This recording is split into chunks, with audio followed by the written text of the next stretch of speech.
This is the final section of questions that we'll be posing to our candidates this evening. In 2003, during the lead up to the Iraq War, City Council voted against an anti-war resolution in support of federal policy.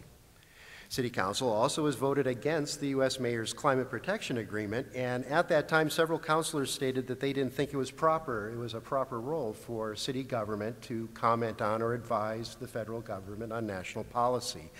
Evidently, some cities do. What do you think, Mr. Chapman, is the appropriate role for a city government and a city council to comment on national issues in federal policy? I guess I think it is appropriate.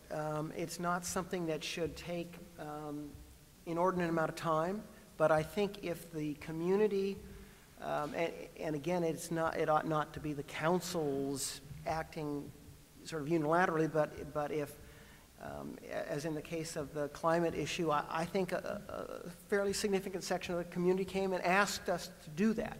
And in those kind of situations, I think it's appropriate for the council to state its position.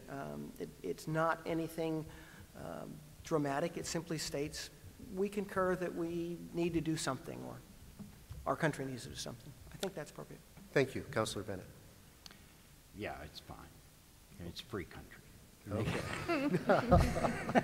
You know, the council ought to get to speak its mind on anything it wants to speak its mind on it, and does.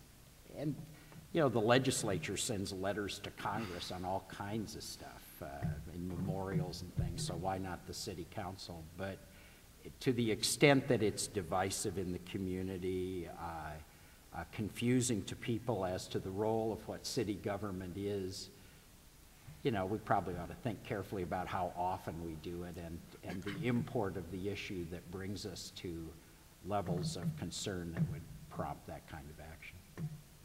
Mrs. Dickey. Yeah, I don't think that we should go looking for opportunities to be able to do that, but as they come up, I think it's perfectly appropriate. I mean, the city government goes to Washington, D.C. every year to ask for money from the federal government, so why shouldn't we be able to offer our opinions on what they're doing? Thank you.